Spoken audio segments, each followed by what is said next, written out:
भाई साहब एपिसोड की स्टार्टिंग होती है एक प्यारी सी सुबह को दिखाते हुए सेरेमार्ट हाई स्कूल की, जहाँ पर क्लास टीचर एफ क्लास में आकर सभी को अनाउंस करता है कि आज सेकंड जो तुम्हारा असाइनमेंट होने वाला है उसके बारे में तुम्हें बताऊंगा। और तुम्हारे सेकंड असाइनमेंट का नाम होने वाला है कंफर्ट परफॉर्मेंस। बॉन्ग जून उस नाम को पढ़ने के साथ कहता है, क्या टीचर हमें कुछ ऐसा परफॉर्मेंस तैयार करना होगा जो कि हॉस्पिटल के लिए हो। टीचर भी कहता है, हाँ तुमने सही गैस किया, तुम्हें हॉस्पिटल और नर्सिंग होम पेशेंट्स के लिए परफॉर्मेंस तैयार करनी होगी। और इस परफॉर्मेंस की जो इवैल्यूएशन होगी वे तुम्हारे मेजर टीचर करने वाले हैं। और जिन बच्चों के इस असाइनमेंट में बेकार ग्रेड्स आने वाले हैं उन सभी बच्चों को कोई भी टीचर असाइन नहीं किया जाएगा पूरे एक सेमेस्टर के लिए। दूसरे शब्दों में कहूँ तो एंड ऑफ सेमेस्टर शोकेस तक तुमको कोई भी टीचर नहीं दिया जाएगा। मतलब कि सारी प्रिपरेशन तुम्हें खुद अकेले करनी होगी। जिन भी पूछता है डूहो ये एंड ऑफ सेमेस्टर शोकेस ये क्या होता है, डूहो बताता है, क्या तुम्हें नहीं पता, ये तो तभी बताया गया था ना जब हम कॉलेज में आए थे, क्या तब तुम वहाँ पर नहीं थे। तभी गाउन कहते हैं, टीचर क्या ये अनरीजनेबल नहीं है, क्योंकि एंड ऑफ सेमेस्टर शोकेस ये तो सबसे ज़्यादा इंपॉर्टेंट चीज़ है फर्स्ट ईयर स्टूडेंट्स की लाइफ में। और यही वह जगह है जहाँ पर सेरेम एंटरटेनमेंट कंपनी के लोग आकर स्टूडेंट्स को कास्ट करते हैं। जिनवी कहता है, क्या कास्टिंग करते हैं। तभी बॉन्ग जूनो बताता है, हे काफ़ी लोगों को लगता है कि थर्ड ईयर का एंड ऑफ सेमेस्टर शोकेस सबसे ज़्यादा इंपॉर्टेंट है, क्योंकि आखिरकार सिनेमा आर्ट हाई स्कूल की ये लास्ट परफॉर्मेंस होती है। लेकिन एंटरटेनमेंट इंडस्ट्री में ये एकदम अपोजिट होता है, क्योंकि वे लोग फर्स्ट ईयर सेमेस्टर शोकेस को सबसे ज़्यादा इंपॉर्टेंट मानते हैं। जिनवी कहता है, क्यों, लेकिन वैसे भी फर्स्ट ईयर में तो ज़्यादा कुछ पढ़ाया नहीं जाता ना। जूनो भी कहता है, हाँ यही तो एग्जैक्टली रीज़न है, क्योंकि उन लोगों ने ज़्यादा कुछ तो पढ़ा नहीं होता और उनके पास काफ़ी कम बैड हैबिट्स होती हैं, तो उन्हीं में से यंग टैलेंट को चुना जाता है और एक डायमंड को निखारा जाता है। टीचर भी कहता है, हाँ जूनो ने एकदम सही कहा, हमारे स्कूल के फाउंडेशन सेरेम एंटरटेनमेंट से काफ़ी गहरे तरीके से बनी हुई हैं। और जो सेरेम एंटरटेनमेंट कंपनी के लोग हैं वे स्कॉट्स को सिर्फ फर्स्ट ईयर के एंड ऑफ सेमेस्टर शोकेस में ही भेजते हैं। गाहुन भी कहती है, हाँ टीचर जब भी तो मैं कह रही हूँ, अगर कोई फेल हो गया तो वह कैसे इस चीज़ को कर पाएगा, परफॉर्मेंस को कैसे तैयार कर पाएगा। टीचर कहता है, क्या तुम तो अभी से ऐसा कह रही हो कि तुम इस असाइनमेंट में फेल होने वाली हो। जिस बात को सुनकर गाहुन भी शांत हो जाती है। तो स्टूडेंट्स, यह असाइनमेंट एक सप्ताह के अंदर होने वाला है, तो अपनी पूरी तैयारी करना इसके लिए। बॉन्ग जूनो कहता है, चलो अच्छा हुआ इस बार किसी को भी क्लास से बाहर नहीं निकाला जाएगा। लेकिन आखिरकार गाइस तुम क्या करने वाले हो इस बार। जिस बात को सुनकर गाहुन तो पहले कह देती है कि मैं तो अकेली करने वाली हूँ सारे काम को। और वह दूसरा लड़का भी कह देता है, हाँ मैं दूसरे बच्चों के साथ करूँगा इस असाइनमेंट को। और भाई हमारा जिन और डू हो दोनों ही जिगरी यार हैं, तो वे तो साथ करेंगे ही, और वे दोनों काफ़ी साथ खुश भी होते हैं। लेकिन भाई बॉन्ग जूनो इस टाइम सच में काफ़ी ज़्यादा दुखी होता है, क्योंकि उसके पास कोई भी आइडिया नहीं होता। तो भाई हमारा जिन भी उसकी ऐसी शकल को देखकर उसके पास इशारा करता है और उसे भी अपनी टीम ज्वाइन करने के बारे में कहता है। जिसकी बात को सुनकर एक बार के लिए तो वह भी चौंक जाता है। बॉन्ग जूनो भी कहता है, अगर तुम इतने ही डेस्परेट होकर मुझसे कह रहे हो तो ठीक है, मैं तुम्हारी कोई ज्वाइन कर लूँगा। तभी वहाँ का टीचर सीजन को बुलाता है और कहता है, जैसा कि मैंने तुमसे पहले कहा था कि तुम इस असाइनमेंट में अपनी स्पेशलिटी को ही शोकेस करोगे। जिन भी कहता है, क्या स्पेशलिटी मतलब। टीचर भी कहता है, हाँ तुम्हें नहीं पता क्या, तुम कंपोजिशन और सिंगिंग में काफी ज्यादा अच्छे हो, तो उसी करना। फिर हमें शाम का सीन दिखाया जाता है जहाँ पर हमारे जिन और डुगो दोनों साथ मिलकर जा रहे होते हैं। जिन तो भाई अभी भी ख्याल में खोया हुआ होता है, सोचता है कि कंपोजिशन और सिंगिंग क्या सच में रियल सीजन इस सब चीज में महारत था। अरे भाई मैंने आज से पहले कभी सिंगिंग कंपोजिशन ये सारी चीज नहीं की, सच में ये सच में काफी बड़ी दिक्कत है। लेकिन उस टीचर के एक्सप्रेशन को देखने के बाद तो मैं मना भी नहीं कर सकता। तो ठीक है, मेरे पास कोई चॉइस नहीं है, मुझे ये करना ही होगा। ठीक है, तुम पहले अंदर जाओ, मैं अभी थोड़ी देर में आता हूँ। फिर हमें नेक्स्ट सीन दिखाया जाता है उसी डॉक्टर के रूम का, जहाँ पर कोई तो उस डॉक्टर के घर पर आया होता है, उसे देखकर चौंक जाता है, जो कि और कोई नहीं बल्कि होता है जिन। डॉक्टर से अंदर बुला लेता है, उसे खाना देते हुए कहता है, अरे भाई जिन मैंने तुमसे पहले कहा था कि जब तुम यहाँ पर आओ तो पहले मुझसे कांटेक्ट कर लेना। जिन कहता है, अरे चिंता की बात नहीं है, मैं तो सिर्फ रियल सीजन के बारे में कुछ ज्यादा ही क्यूरियस था। जिसकी बात सुनकर वह भी चुप हो जाता है। और जिन कहता है, मुझे ये जानना था कि आखिरकार वह कैसा लड़का रहा था, आखिर वह किस चीज में सबसे ज्यादा अच्छा था, वह किस चीज को सबसे ज्यादा पसंद करता था। जिसकी बात सुनकर डॉक्टर के हाथ भी कांपने लगते हैं। फिर हम कुछ टाइम बाद सीन देखते हैं जहाँ पर जिन एक बॉक्स को पकड़े हुए अपने डॉल में वापस, जहाँ पर भाई जिन अपने रूम में देखता है जहाँ पर डुओ तो सो चुका होता है, लेकिन उसकी प्यारी किटी अभी भी जग रही होती है। और जैसे उस बॉक्स को लेकर वह अंदर आता है तो उसकी किटी भी उसके पास आ जाती है और उस बॉक्स को लाकर टेबल पर रख देता है। वह सोचता है पुरानी बातों को, जहाँ पर डॉक्टर ने उससे कहा था कि मेरे बेटे के बारे में जितनी भी जानकारी है वह सारी जानकारी इस बक्से में है। और जब हमारे सीजन उस बॉक्स को खोल कर देखता है तो वह भी चौंक जाता है, क्योंकि उसमें काफ़ी सारी डायरी, एक टैबलेट, एक हेडफोन और कुछ वीडियो कैसेट पड़ी होती हैं। लेकिन भाई हम बाहर का सीन देखते हैं जहाँ पर डॉर्म के बाहर कोई तो बंदा होता है दो कैन के साथ और काफ़ी इविल सी हंसी दे रहा होता है। जहाँ पर डॉर्म के अंदर हमारा जिन तो आराम से शांति से उस गानों को सुन रहा होता है। ये गाने और किसी के नहीं बल्कि पुराने सीजन के होते हैं जो कि सच में काफी ज्यादा अच्छा गाता होता है, जिसके गानों को सुनकर तो एक पल के लिए जिन भी हैरान हो जाता है और सोचता है सच में यह बचपन से ही काफी ज्यादा टैलेंटेड रहा है। और उस बॉक्स में और भी किताबों को देखता है और सोचता है आखिरकार कितनी इसने वह सिर्फ सिंगिंग के लिए ही नहीं बल्कि कंपोजिशन के लिए भी काफी ज्यादा सीरियस रहा है अब तक। फिर वह पन्नों को पलटता है, तभी उसे कुछ दिखता है उस किताब में, जो कि और कुछ नहीं बल्कि सी जिन की और उसके फादर की फोटो होती है। लेकिन तभी हमारे जिन की नजर जाती है उसी पिक्चर में किसी बंदे पर, जो कि पीछे खड़ा होकर हमारे इन डॉक्टर और बेटे को देख रहा होता है। और उस बंदे के हेयर पर्पल कलर के होते हैं, जिसे देखकर तो जिन भी शॉक हो जाता है। वह सोचता है क्या पर्पल हेयर, ये कुछ फेमिलियर सा लग रहा है मुझे। लेकिन तभी अचानक से उसे बाहर से चिल्लाने की आवाज सुनाई देती है और जब वह खिड़की से देखता है तो वह देखता है डॉर्म के नीचे आग लग चुकी होती है। वह जल्दी से डूबो के पास जाता है और उसे जगाने लगता है। वे दोनों ही बाहर निकलते हैं रूम से और देखते हैं वहां पर काफी ज्यादा भगदड़ मची हुई होती है, जहां पर एक लड़की सभी से चिल्लाते हुए कहती है सभी स्टूडेंट्स जल्दी से चलो रूफटॉप की तरफ। लेकिन तभी जिन को किसी का वहां पर होने का एहसास होता है। वह अपने पीछे मुड़कर देखता है एक बंदे को जो कि हुडी में खड़ा होता है और इस टाइम पर सच में काफी ज्यादा क्रिपी भी लग रहा होता है। और ये और कोई नहीं बल्कि होता है वही बुरचर। तो सीजन वही उसे देखता है, जो होता है डुगो भी उस सीजन को बुलाने की कोशिश करता है, लेकिन सीजन आने से मना कर देता है। डुगो तुम पहले जाओ, मैं आ रहा हूं पीछे से। डुगो कहता है हमें साथ चलना चाहिए, तुम क्या कर रहे हो यहाँ पर? वह कहता है कि उसी के साथ जिन पर एक चाकू जाता है लेकिन बिना किसी एक्सप्रेशन को दिखाए उस चाकू के अटैक को रोक देता है प्यार से। उस अटैक से जिन को तो चोट काफी लगी होती है, लेकिन फिर भी बिना किसी एक्सप्रेशन को दिखाए डुगो से कहता है डुगो तुम पहले जाओ, मैं आ रहा हूं तुम्हारे पीछे, जल्दी से जाओ। और उसके जाने के बाद जैसे जिन बोलने लगता है वहां पर वही बुरचर खड़ा होता है। जिन उसे देखकर गुस्सा हो जाता है, तो तुम यहाँ पर क्या कर रहे हो, तुम यहाँ पर कैसे आए? उस वक्त उसका खुश हो जाता है और उन्हें बताता है उसने सिक्योरिटी गार्ड्स को भी पीट दिया होता है पहले ही। और अब वह अपने पॉकेट से किसी को निकाल होता है अटैक करने के, और अचानक से जिन के पास चाकू से अटैक कर देता है काफी तरीके से। और हवा में उस चाकू की डायरेक्शन को बदल देता है सीधा जिन की तरफ और करता है इतना सारा अटैक जिन को, लेकिन जिन उसे भी टॉस कर जाता है। जिन सोचता है इसके मूवमेंट सोचता है प्रोफेशनल प्लेयर की तरह क्या ऐसा हो सकता है कि यही वह पर्सन जिसने रियल सीजन को मारा, यह बॉस्टर्ड और एक और अटैक होता है जिससे भी कूल कर मार जिन टॉस कर देता है और तभी रख के लात मारता है उसकी लिप्स पर। लेकिन इस बार उसने एक चाकू एक और दूसरा चाकू निकाल लिया होता है और जिन पर अटैक करने के लिए सीधा आगे बढ़ जाता है जिन की तरफ। ओह तुम सच में काफी ज्यादा रजिस्टर करते हो। हमारे जिन उसकी लैंग्वेज को सुनने के बाद कहता है क्या चाइनीज? वह भी कहता है तो आखिरकार क्या ख्याल है तुम्हारा? इस बार में तुम सच में काफी ज्यादा हार्ड जाने वाला हो, ऐसा लग रहा है सीधा अटैक कर देता है जिन की तरफ। हम देखते हैं उसकी पॉकेट्स में काफी सारे चाकू थे जिन्हें निकालता सीधा रुक करता है जिन की तरफ, लेकिन जिन भी उनकी अटैक की ट्रैजेक्टरी को देखते हुए बगल में टॉस कर लेता है। लेकिन वह बुरचर भी बिना टाइम गवाए सीधा अटैक कर देता है जिन की तरफ, लेकिन जैसे तैसे करके उसे भी टॉस करता है। फाइट काफी ज्यादा इंटेंस होती जाती है। जिन भी उसके मुंह पर काफी तरह से पंच मारता है और एक पंच उसके लिप्स में उस बुरचर की बॉडी में पूरी जलन जाती है और वह पीछे हट जाता है, यहाँ तक कि मुंह से लाल तक निकलती है, लेकिन फिर भी वह हंसी हंस रहा होता है।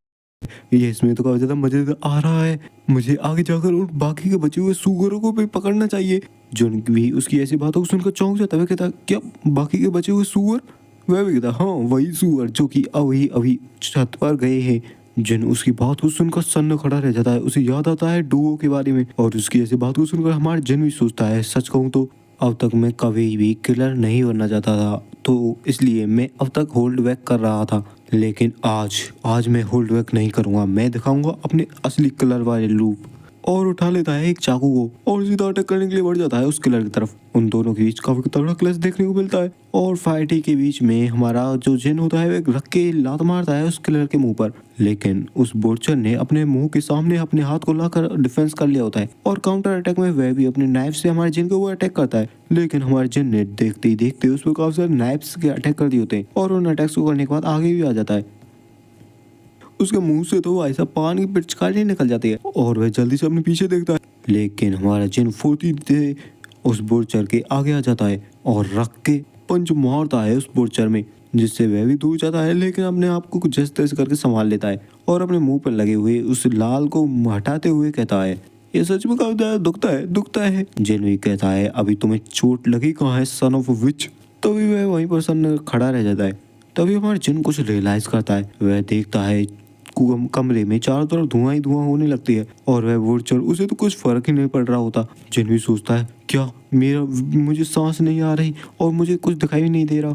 तभी अचानक से उसके सामने से एक नाइफ उड़ता हुआ आ रहा होता है, लेकिन जैसे तैसे करके उसे डिफेंड कर लेता है हमारा जिन। लेकिन वह बुरचर भी फुर्ती दिखाते हुए हमारे जिन के पीछे आ जाता है। फिर हमें देखा जाता है किसी के खून के छींटे। तभी सीन शिफ्ट होता है, हमें देखा जाता है रूफ टॉप का सीन, जहाँ पर सारे स्टूडेंट्स के बीच में एक डर का माहौल होता है। डुओ भी वहाँ पर पहुंच चुका होता है, जहाँ पर वह याद करता है जिन ने उसे ऊपर जाने के लिए कहा था लेकिन अभी तक वह आया नहीं। तो उसे भी जिन की चिंता होती है, इसलिए वह अपनी उस प्यारी सी बिल्ली को एक लड़के को पकड़ाता है और सीधा जिन को बचाने के लिए चला जाता है। वहीं हम दूसरा सीन देखते हैं जहाँ पर जिन ने जैसे तैसे करके उसके अटैक को डिफेंड कर लिया होता है। वह बंदा भी कहता है मैंने डेफिनेटली काफी खतरनाक अटैक किया था, लेकिन आखिरकार ये कैसे बच गया? जिन भी कहता है क्या तुमने कभी पैरिंग नाम के बारे में सुना है? वह बंदा भी कहता है क्या पैरिंग पैडिंग पैंटी क्या कह रहे हो तुम? मुझे नहीं पता, होली शिट अब मरो। जिन भी कहता है पैंटी तो वो होगी जिसमें तुम अब पेशाब करने वाले हो, और उसके अटैक को अपने नाइफ से डिफेंड करता है और उसके उस नाइफ को दूर झटका देता है। मौका मिलते ही हमारे जिन भी वहाँ से भागने लगता है और मन में सोच रहा होता है इस जैसी जगह पर लड़ना सच में सुसाइड हो सकता है, क्योंकि यहाँ पर मैं सच में सांस भी नहीं ले पा रहा हूँ अच्छे तरीके से। यहाँ पर खड़े सभी बच्चों को बचाने के लिए मुझे इसे बाहर ले जाना होगा इस जगह से। अगर मेरी याददाश्त सही है तो तभी वह झटके से विंडो तोड़ता हुआ बाहर निकल जाता है। वहीं पास ही में एक पाइप होती है जिसे वह काटता है और उसी का फोर्स के यूज करते हुए काफी आसानी से एक दूसरी बिल्डिंग की छत पर आ जाता है और जैसे तैसे करके सेफ लैंडिंग करता है। वह सोचता है वह बंदा इतनी जल्दी तो जंप नहीं करेगा, उसे भी टाइम लगेगा मेरे पास पहुंचने के लिए। सच में मेरे पास टाइम बच चुका है थोड़े बहुत। लेकिन वह देखता है वह बंदा तो सच में पागल होता है, वह वहीं से जंप मार देता है। जिन कहता है क्या ये कोई पागल संग की आदमी है। जिनको लगता है शायद ये नीचे गिर पड़ा है मर जाएगा, लेकिन किसी चीज को देखकर तो उसके भी पसीने छूटने लगते हैं। वह वहां छत पर देखता है किसी का हाथ, जो कि और किसी नहीं बल्कि उसी बुरचर का होता है और फिर से हमारे एमसी को पकड़ने के लिए उसके पीछे पड़ जाता है। एमसी भी सोच रहा होता है जैसा कि सोचा ही था, इस जैसे मॉन्स्टर से पीछे छुड़ा पाना इतना भी आसान नहीं है। डूहो भी देख रहा होता है जिनको भागते हुए। फिर हमें दिखाया जाता है एक अंधेरे से ही बास्केटबॉल ग्राउंड का सीन, जहां पर वे दोनों आ चुके होते हैं फाइटिंग के लिए और चाकुओं को टकराता है और काफी खतरनाक सा क्लैश होता है उन दोनों के बीच। अटैक्स की तो बौछार हो चुकी होती है उन दोनों में। अटैक को करने के बाद वे दोनों एक दूसरे से दूर हट जाते हैं। तभी वह बुर्चर अपने पॉकेट से एक और चाकू निकाल लेता है। बेचारा जिन इस वक्त भी काफी ज्यादा डिफेंसलेस सा होता है, लेकिन फिर भी एकदम तैयार खड़ा होता है उससे फाइट करने के लिए और वह बुर्चर सीधा अटैक करने के लिए बढ़ जाता है जिन की तरफ। और हमें देखा जाता है उनके अटैक्स के बीच में काफी खतरनाक सा क्लैश। वह बुर्चर एक और अटैक करने के लिए जिन की तरफ बढ़ता है, लेकिन जिन फिर से उसे डिफेंड कर लेता है अपने चाकू से और एक अटैक से उसे पीछे हटा देता है। वह बुर्चर भी सच में काफी ज्यादा क्रेजी होता जा रहा होता है। माहौल की इंटेंसिटी पल पल बढ़ती जा रही होती है और वह बुर्चर भी पागलों की तरह अटैक करता जा रहा होता है एमसी की तरफ। एमसी भी सोचता है इसके अटैक्स की स्पीड सच में काफी ज्यादा बढ़ती जा रही है। पैरिंग टेक्निक को यूज करते हुए मैं इसे ज्यादा देर तक नहीं रोक सकता। और अचानक से वह बुर्चर अटैक करके हमारे एमसी का हाथ को झटक देता है और तभी करता है काफी खतरनाक सा अटैक, जिससे हमें ऐसा लगता है कि हमारा एमसी तो गया। उस अटैक के साथ ही पूरे बास्केटबॉल ग्राउंड में शांति छा जाती है। वहाँ अंधेरे में हम दो बंदों को देखते हैं, जहाँ पर एक बंदा दूसरे बंदे के सामने घुटने टेक कर खड़ा होता है और जो खड़ा बंदा होता है वह तो हमारा एमसी होता है, लेकिन घुटने टेकने वाला बंदा होता है वही बुर्चर। वह बुर्चर अपने हाथ की तरफ देखता है जिसकी एक उंगली का तो काम तमाम हो चुका होता है और उसी को पकड़ कर वह चिल्लाने लगता है जोर जोर से। एमसी याद करता है अपनी पुरानी बातों को, जहाँ पर पास्ट में उसकी टीचर उसे लेसन दे रही होती है, जहाँ पर उस ब्रांच नंबर 1 की चीफ ने सभी को तीनों लड़कों को कहा होता है कि एक साथ अटैक करने के लिए। उन तीनों बंदों में हम एक हमारा एमसी भी होता है और कमांड मिलते हुए तीनों ही एक साथ अटैक कर देते हैं चीफ की तरफ। लेकिन हमारी चीफ उन तीनों के अटैक्स को अपनी पेयरिंग टेक्निक से काफी आसानी से ब्लॉक कर रही होती है और उसे ज्यादा कोई मुश्किल भी नहीं हो रही होती। जिन भी कहता है पेयरिंग टेक्निक के साथ इसे रोक पाना इतना आसान नहीं है, हम तीन हैं, तीन काफी खतरनाक अटैक कर सकते हैं और वे तीनों काफी खतरनाक तरीके से तीनों एक साथ अटैक करने के लिए बढ़ जाते। लेकिन फिर भी चीफ पर कुछ असर नहीं पड़ता, वह काफी आसानी से उसको अटैक्स को ब्लॉक करती है और कहती है तुम पहले ही हारे जा चुके हो। वह बंदा देखता है कि उसके हाथ से उसका चाकू नीचे गिर चुका होता है और उसके हाथ पर सच में काफी ज्यादा चोटें लग चुकी होती हैं। ऐसा सिर्फ उसी के साथ नहीं बल्कि बाकी के दोनों लड़कों के साथ भी हो चुका होता है, जहाँ पर वह चीफ भी कहती है तुम एड्रेनलिन के नशे में इतने चूर हो गए थे कि तुम्हें लगा था कि तुम आसानी से मुझे हरा दोगे और यहाँ तक कि तुम्हें अपने दर्द का भी एहसास नहीं रहा इसमें। और जिन यह तुम पर भी अप्लाई होता है, जहाँ पर जिन की भी हालत ज्यादा ठीक नहीं होती है, उसके हाथ से भी उसका चाकू छूट चुका होता है। वह भी सोचता है मास्टर तो सिर्फ हमारे अटैक्स को डिफेंड कर रही थी, आखिरकार उन्होंने मेरे हाथ पर चोट कब लगा दी। तभी चीफ कहती है कि हाँ मैं कहती हूँ कि पेयरिंग टेक्निक एक डिफेंसिव टेक्निक है, लेकिन एक बार अगर तुम पेयरिंग टेक्निक को अच्छे से डिफेंड करना सीख जाओ, अच्छे से हैंडल करना सीख जाओ, तो तुम डिफेंस के साथ अटैक भी कर सकते हो इसके साथ। और फिर हम इसे कहते हैं अल्टीमेट पेयरिंग, जहाँ पर इसी टेक्निक का यूज करते हुए हमारे एमसी ने उसकी हालत खराब कर दी होती है। वह दर्द में अभी भी वहीं पर कराह रहा होता है। जिन भी कहता है ये सब अब खत्म हुआ, अब तुम्हें गिव अप कर देना चाहिए। फिर हमें सीन शिफ्ट होता है, हमें देखा जाता है उसी मोटे बंदे का सीन जो कि किसी को कॉल कर रहा होता है और कहता है हे तुमने कहा था तुमने किसी रिलायबल बंदे को भेजा है, क्या तुमने सही कहा था ना। वह गैंगस्टर टाइप बंदा भी कहता है हाँ चिंता मत करो ये सही है, मैंने किसी रिलायबल बंदे को ही वहाँ पर भेजा है। मोटा बंदा कहता है अब क्या होगा अगर वह हार जाए उससे तो।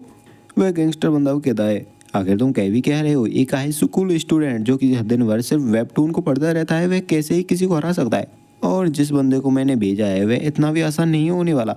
अगर किसी ने उसके शरीर में छेद भी कर दिया हो तो फिर भी वह दूसरे की सिट्टी पिट्टी गुल का भी आसानी से कर सकता है। वही हम दूसरा सीन देखते हैं उसी बंदे का जो कि अभी भी करा रहा होता है और हमारे जिन के सामने घुटनों के बल बैठा होता है, लेकिन मौका मिलते ही अपने लाल पिचकारी से हमारे जिन की आंखों पर अटैक कर देता है, जिससे जिन का विजन भी ब्लॉक हो जाता है और वह सामने कुछ देख नहीं पा रहा। और वह बुरचर भी अपना मौका मिलते ही सीधा अटैक कर देता है अपने नाइफ के साथ हमारे जिन के ऊपर काफी खतरनाक तरीके से। और होती है काफी खतरनाक आवाज। वहां पर काफी अंधेरा होता है जिस वजह से उसे भी सही से अंदाजा नहीं लग रहा होता कि उसने चाकू किसे मारा है। वह तो काफी ज्यादा खुश हो रहा होता है, वह कहता है सच सच में मैं सक्सेसफुल रहा। लेकिन जब वह ध्यान से देखता है तो उसके सामने होता है बास्केटबॉल की वह टोकरी जिसमें उसका चाकू एक बास्केटबॉल पर लगा होता है। लेकिन जब वह आसपास देखता है उसे कोई नहीं दिखता। जिन तो भाई ऊपर बैठा होता है। वह भी सोचता है सच में ही यह तो मुझे काफी खतरनाक तरीके से मारना चाहता है, ये सच में काफी डरावना बंदा है। वह बुरचर भी नोटिस कर लेता है हमारे जिन को ऊपर, तो उस पर अटैक करने के लिए सीधा बढ़ जाता है जिन की तरफ। जिन भी कहता है तुम्हारा बहुत हो चुका है, तुम इससे आगे नहीं जा सकते। और जिन भी कूद कर उस बंदे के अटैक को डॉज कर लेता है और रख के लात मारता है उसके चेहरे पर। जिस लात को खाने के बाद वह भी नीचे गिर पड़ता है और वह देखता है जिन ऊपर से ग्रेविटी का यूज करते हुए सीधा घुटना नी स्ट्राइक करता है उसकी छाती पर, जिससे तो उसके भाई प्राण भी बाहर निकल आते हैं और दांत भी टाइट हो जाते हैं। यहाँ तक कि भाई जिन ने उसके पाँव पर भी कट मार दिया होता है। वह बंदा भी काउंटर अटैक में उस पर जिन पर अटैक करता है अपने नाइफ से, लेकिन जिन भी उसके अटैक से डॉज कर लेता है, मतलब बगल में हट जाता है। वह बंदा भी चिल्लाते हुए कह रहा होता है कम हियर, यहाँ पर आओ बास्टर्ड। जिन भी परेशान हो चुका होता है इससे। वह देखता है वह बंदा फिर से खड़ा हो चुका होता है और एक बार फिर से अटैक करने के लिए आगे बढ़ जाता है जिन की तरफ। जिन भी एकदम तैयार हो जाता है उसे फिनिश करने के लिए।